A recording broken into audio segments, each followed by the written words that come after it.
Right, okay, so today I got told to watch a video which said, will speak out to me in ways which I've never been spoken to before. It will touch me on a physical and spiritual level here. We are here with our boy, Italian Stallion, and I got told that I've got to watch this video. This was dropped on April 27th. A couple of weeks ago, I did my FIFA 22 retrospective video going in depth about where I stand with the game as a personal review, going to the entire year and how I felt like it's gone and what can happen towards the future. And this video I got recommended to go and watch and kind of just give my thoughts on it as well. So tell me down below your thoughts on FIFA 22 and really how it's going in terms of FIFA, in terms of the gameplay and the community. Tell me your thoughts on it and how it's going right now. And this is titled Why Competitive FIFA Failed After FIFA 17, which is something that I've always said as well, that 17 for me is the most perfect FIFA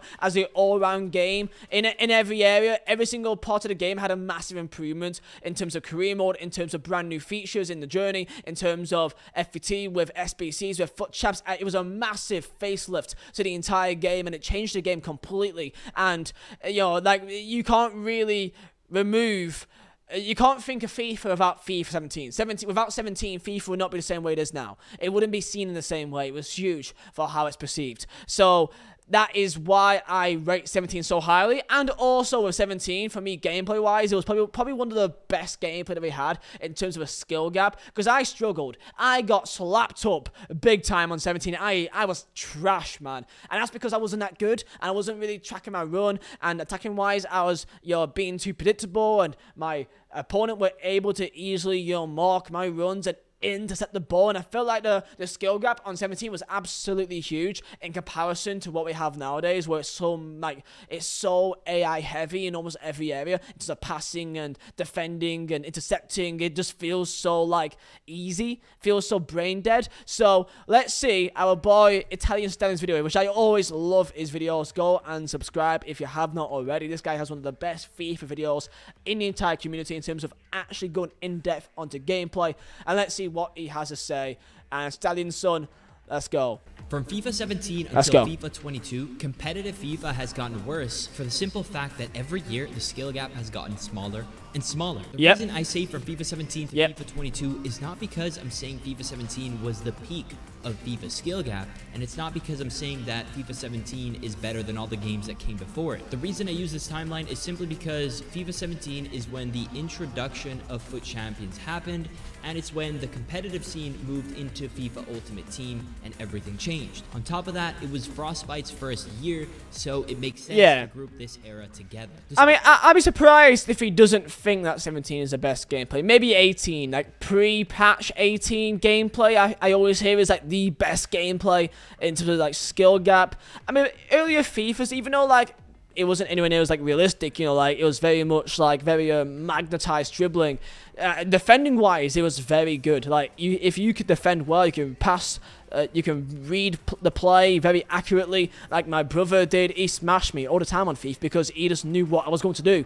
Nowadays, he doesn't really feel anywhere near as useful as that because the AI does it for him. So that's how he just gave up on the game massively. Despite the skill gap diminishing every year, some of the current player base has deluded themselves into believing that FIFA nowadays has a larger skill gap than back then, and they couldn't be more wrong. The first reason is honestly the only proof you really need, and that is an article that came out right before FIFA 18 released. In it, an EA rep basically explained that FIFA 17 was in various ways too difficult, and FIFA 18 was the start of making things easier for the masses. I've shared this article before, but this is... Wait, I need to look at this article. Wait, what was he saying? Last year, certain features were harder to do for the more casual users. We felt the big moments are what makes football great, but they were limited to certain users who were super advanced. So we just added more of an opportunity to do the kind of wonder goals you see on there. Skill moves is another one where some people aren't aware of how to do them. It's only the top level few that do them. So it's about bringing the cool stuff more to the masses, giving people the opportunity to do more wonder goals, and the like. This makes no sense. Wait, so what they mean, if you compare 19, because 19, you could do all, like, the cool goals, like the you know, El Tornado volleys and whatever else, and the easy skill moves like a Lakaketa, which is nice and easy to pull off and efficient, and you could chain them. Maybe that's what he means, that you can do the skills, which is also very efficient, but incredibly easy. Maybe that's why the likes of Lakaketa was so OP and it was so easily chained. Maybe that makes some sense of why that's happened. But, like, I mean, the thing is, like, you know, even nowadays, there's, like, skill moves that, like, pros do that no one really does. You know, like, most casuals don't do because they just can't be bothered to, like, do it because it makes no sense. You know, all this, you know, the Lakaketa cancel, elastical, reverse elastical, flip-flap nonsense. Let's just keep watching. Making things easier for the masses. I've shared this article before, but this decision from EA shouldn't shock anyone. For years, I've shown clear-cut examples of gameplay fundamentals getting easier and easier, constantly chipping away at any skill gap FIFA had left to offer. Yet despite such public comments, and despite the obvious downturn in gameplay, how can anyone fool themselves into thinking any of the new FIFAs have a skill gap even remotely close to FIFA 17's? And it comes down to the fact that it probably benefits them to push this agenda. But let's talk about it. A lot of people focus on the pro scene to try and prove the skill gap has gotten bigger over the years. FIFA esports fans like to go on about how the scene has grown dramatically since FIFA 17, so it's only natural for the pros of yesterday to be bad compared to the fresh injection of young FIFA talent today. Some also talk about how there was less consistency in FIFA 17 pro events compared to now, so in their heads it makes sense. If there's this bigger skill gap in FIFA 17, why are pro results seemingly more random? The answer... I'll let you go into it, but, I mean, before 17, it was predominantly, like, FIWC. FIWC, so the pro scene, you had, like, Gfinity events, you know, play like a legend. You had, even, like, Virgin Gaming. You had, like, little small things, but the main thing was head-to-head seasons on, like, actual, like, I play as Real Madrid, you play as Juventus, essentially. And that's the main way to play FIFA. And that was, you know, FIWC, the FIFA Interactive World Cup. That was the main source of competitive FIFA back in the day, right? And then 17 is where it all massively changed. And 17, like, oh, man, I remember the boost that it had in the FIFA scene, bro. Like, it was so many of my mates that never even played FIFA, like, you know, past 14, 15. They completely passed 16 and were loving 17 because there was so much to do, it was so fresh, you know, all these rewards. And I mean, 40 games a week was quite mad, but he still did it because it was so, like, insane to get these packs. Because beforehand, you could never really get packs other than, like, you get money to put in the game. Like, packs before 17 was just you had to put money in the game to get these packs or to open with coins, which never worked out well. So that's why the, like, FUT Champs boomed so highly. But let's see what he says about skill gap here. On top of that, once you got to the event, oftentimes you were placed in 4-man groups similar to real football events like the World Cup. You would then play 3 one-legged games just like in real football, except in FIFA they're 15 minutes long, not 90, and so you could be eliminated within the hour. Imagine going through hoops to qualify for a tournament and it all boils down to 1 hour, not even a full day of playing. No lifelines, no room for error. And now compare that to now, where a lot of tournaments have learned from previous mistakes. Of course, it's not perfect, and sometimes we take steps back, but they have implemented esports friendlier systems like the Swiss style format, both for online qualifiers. Yeah, which is better in terms of the actual pros, because, like, yeah, it is very, very harsh back in the day. If you had like an hour and you could be knocked out as simple as that. With the Swiss format, you can lose and then still be put in a loser's bracket and still can go again and get your chance. So it's usually like a 2-leg game in like your first games, and then if you lose, you're in a loser's bracket, and then you have another 2-leg game, and then if you still lose then you're out, essentially. You get that, you get given that second lifeline. So if you make all the effort to travel to an event, you kind of have a bit more leniency to kind of, like, you know, not just be sent home immediately, essentially. FIFA 17, even if you managed to beat the RNG of a format that wouldn't be fair in a FIFA tournament organized at a friend's basement with Cheetos as the main prize, doing well in a tournament gave you no points. Similar to how the pro tennis circuit works, where the world ranking is based off of performances across all tournaments, FIFA later on implemented a similar concept. That is, do well in a qualifier or do well in a tournament, rack up points for your ranking, and at the end of the season, the higher you are in the ranking, the likelier you are to qualify for the biggest season-ending tournaments. Obviously, we didn't have that back in the day, where every tournament had its own qualifier. Imagine winning every major tournament in FIFA 17, but not getting auto qualification for the end of the year playoffs or the end of the year World Cup because every tournament had its own individual qualifier. It walked so everything after could run. Formats improved year after year, but the overall interest didn't have the growth people expected, and the answer to that is obvious. It's not because people leak the promo that comes in 2 weeks' time, but it's because gameplay got worse. Oh man, it's so annoying, man. All these leaks, man. Like, I don't even play FIFA like as much as I should, and even I get annoyed by seeing all these leaks, and I'm like, if it's like a leak like a day before, then it's like, okay, that's fine. But I'm seeing leaks 2 weeks in advance before the actual promo's even been like announced by EA, like the actual like what the promo is. It's being announced weeks before, like the entire team, and it's like, man, really? But this is entirely in depth into the competitive side in terms of like why it's different to what it is nowadays.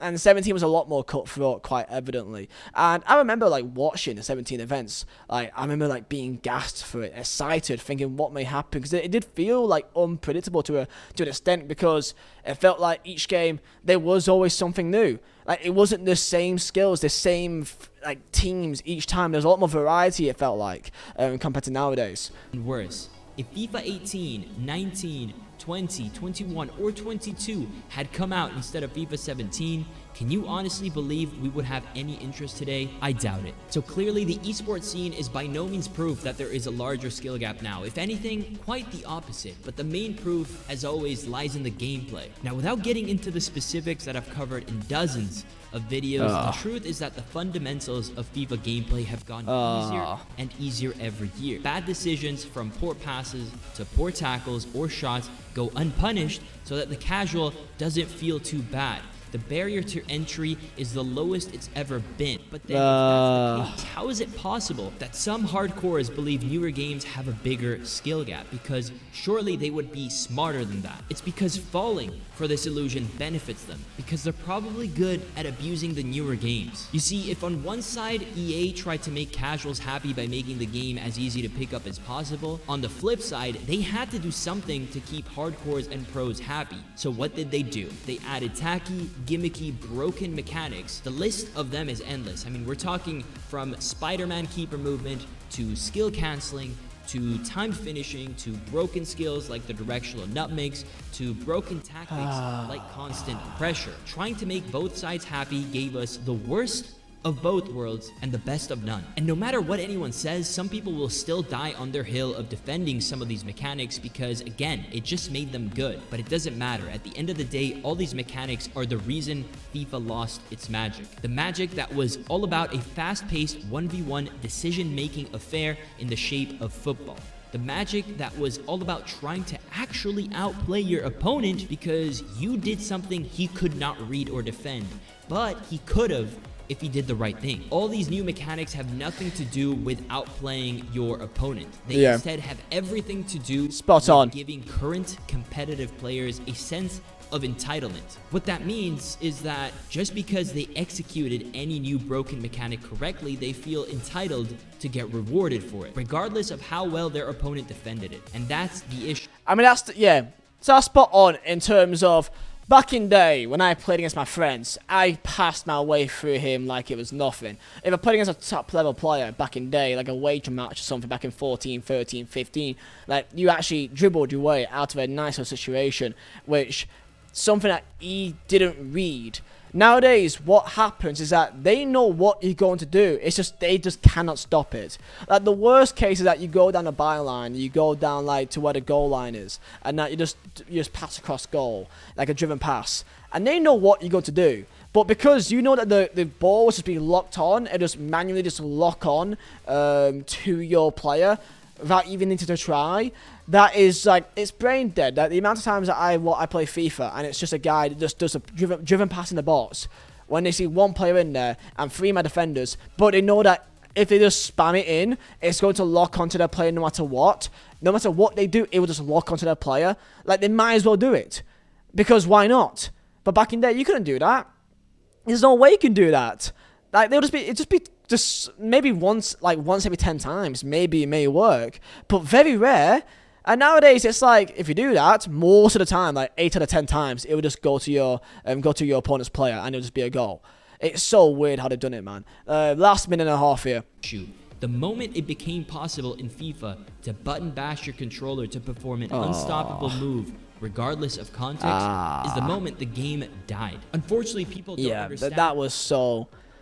it's just painful to watch back now, man. Jesus. That although you might gain a mechanical skill gap from certain new moves, you lose the decision-making skill gap of knowing you can defend it and knowing you can't just brainlessly spam a move like you do today in order to get positive outcomes. And essentially force positive outcomes. I mean, seriously, if you score a goal and you're proud of what you did in the box to get to that goal, can you really take credit for it if in the build-up you see the only reason you even got in the box is because a fundamental aspect like passing is so assisted? Because if the game actually took skill, you would have never gotten in the box with such a poor pass. And for me, the answer about taking credit is painfully obvious. Of course, I can't take credit for something like this. But again, it comes down to the simple fact that it doesn't matter. So long as people feel like they win, they will go through hoops to defend what is obviously wrong. And that, my friends, is why in no universe do any of the games that came after FIFA 17 have a bigger skill gap than FIFA 17. No. Obviously has a personal... Oh, what is that pass? What is that pass, man? After FIFA 17, this is what I mean about manual passing. Like, I love this guy's videos because he highlights this so well. In what sense are you going to make this pass? Okay, you make this pass, right? Where do you want the ball to go to? Probably like to feet ahead of most. I don't know who this centre back is, but let's just say this guy here, right? Pass ahead of him to feet. How is this ball have a bigger skill gap than FIFA 17? Anyone who disagrees obviously has a how does it end up behind him? How is a defender? I don't get it. Agenda. I hope you guys enjoyed. Let me know your thoughts down below. That pass is disgusting, man. It's disgusting. Good video. Good video, Stallion, man. I mean, he does multiple videos like this, and like there's probably many that I can go through, but I'll be here all day. Him and Inception. I know Inception did like a 50-minute long video, man, going into it, and like I could do a video on that, but like it's so long. This video right here, Inception, man, I have to rant about this illogical game. This 50-minute long video speaks volumes to me. If you guys have got time, go and watch this video by Inception. It is amazing, because I respect what this guy says. This guy plays this game more than really anyone that I know. He is ridiculous in how much he plays this game. So whatever he says, I take it to the absolute most accuracy. So if you guys got time, check out this video, because I think what he says here is really true in all levels, in terms of content, in terms of the gameplay, in terms of the community, in terms of the features, in terms of the game modes. It's fantastic. But I don't want to like spend the entire video watching a 50-minute long video. But man, like, look, I mean, my main thing with FIFA is that like I don't want to talk bad about it because I still want to play it. It's like it's my job at the end of the day. That's why I speak so much about it, because I want to make it better. I want to form a conversation with you guys in the community how to make it better and how we can still enjoy the game while still having our own issues with it. And that's what I try to learn myself. So give me your thoughts down, put the comments here. In terms of 17, for me, it's still the best skill gap FIFA that we've had. I sucked back in 17. I sucked back in 18. But then I was suddenly amazing back in 19 and 20. I wonder why. Not because I got better, but because the game got much more easier to play, because it got much more simpler to defend and much more simpler to attack. And then each attacking like meta that you've had in the last 3 years keeps on getting glitched and keeps on getting patched every single week and month. But then defensively, that never ever gets patched. So then you just have a game where it's just like defending for your lives and just counter attacking football essentially. So yeah, tell me your thoughts, and I'll see you guys next time. Stay safe.